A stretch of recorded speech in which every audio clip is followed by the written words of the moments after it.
Hello and welcome to Pushing Back, Ukraine Daily Brief. As the war enters its 898th day, these are the main developments from the past 24 hours. The update from the General Staff of the Armed Forces of Ukraine. Russia has lost approximately 590,920 troops in Ukraine since the beginning of the war. The number, which has not been independently verified, includes 1,220 casualties over the past day. According to the released Ukrainian figures, Russia lost 6 tanks, 13 armored combat vehicles, 58 artillery systems, 27 drones, 1 helicopter, 71 vehicles and 11 pieces of special equipment. The Russians launched 92 combat clashes and carried out 53 airstrikes, including 73 anti-aircraft missiles on the territory of Ukraine.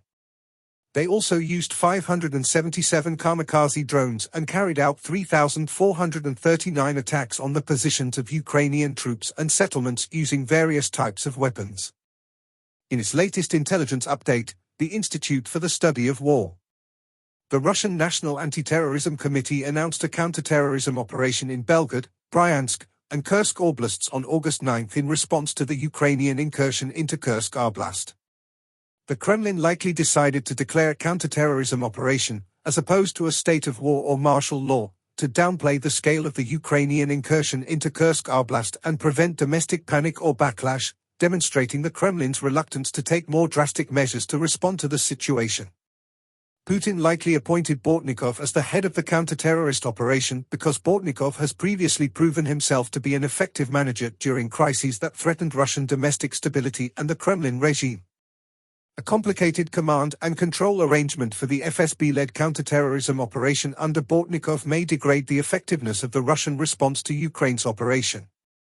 The Russian Ministry of Defense appears to be relying on a combination of Russian conscripts already operating in Kursk Oblast, elements of the northern grouping of forces, and elements redeployed from lower-priority frontline areas in Ukraine to defend against the Ukrainian operation in Kursk Oblast, likely exacerbating the disorganization of Russia's chosen response.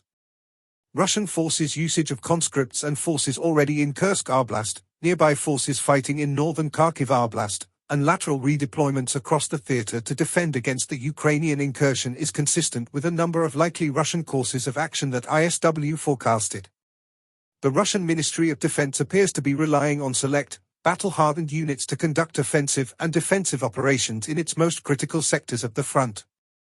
Russian forces appear to be more adequately defending against Ukrainian assaults following the arrival of additional conscripts and more combat-effective personnel from frontline areas in Ukraine. Geolocated footage and Russian reporting from August 10 indicates that Ukrainian forces largely maintain previously reported positions in Kursk Oblast and have advanced slightly further than their previously confirmed positions. Ukraine's cross-border operation into Kursk Oblast threatens the Kremlin with a potential political crisis regarding causalities among Russian conscripts, whom the Kremlin has increasingly relied upon to defend the Russian state border with Ukraine. Ukrainian forces recently struck a Russian ship and a gas platform in the western Black Sea.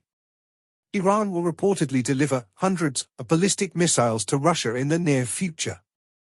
A Russian mill blogger claimed that the Russian Ministry of Defense has begun to form the Black Raven strike drone volunteer unit and asked readers to donate to the 16 million ruble goal to supply the unit with drones and equipment. Russian forces recently advanced near Kreminna, Toretsk, Pokrovsk, and Donetsk city.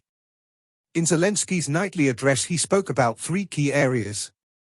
Firstly, recognition of Ukrainian warriors' efforts. He commended the Ukrainian combat brigades for their effective defense and offensive actions across multiple regions, including Sumy, Kharkiv, Donetsk, and the Southern Front.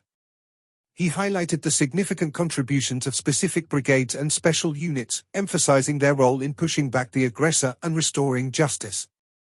Secondly, international support and sanctions. He expressed gratitude to international partners for their continued support, particularly noting the new defense packages from the US, including missiles, shells, and artillery. He stressed the importance of timely logistics and the impact of sanctions against Russia, highlighting the need for ongoing pressure on the aggressor and anticipation of long-range capabilities from allies. Lastly, strengthening Ukrainian spiritual independence. A preparatory meeting was held to discuss measures aimed at enhancing Ukraine's spiritual independence by limiting Moscow's influence. He emphasized the need for effective decisions to ensure the freedom of Ukrainians and to fully deprive Moscow of any remaining control over Ukrainian spiritual matters. Thanks for following today's updates. Please don't forget to like and subscribe for more content. We'll return tomorrow with the latest news on the ongoing conflict.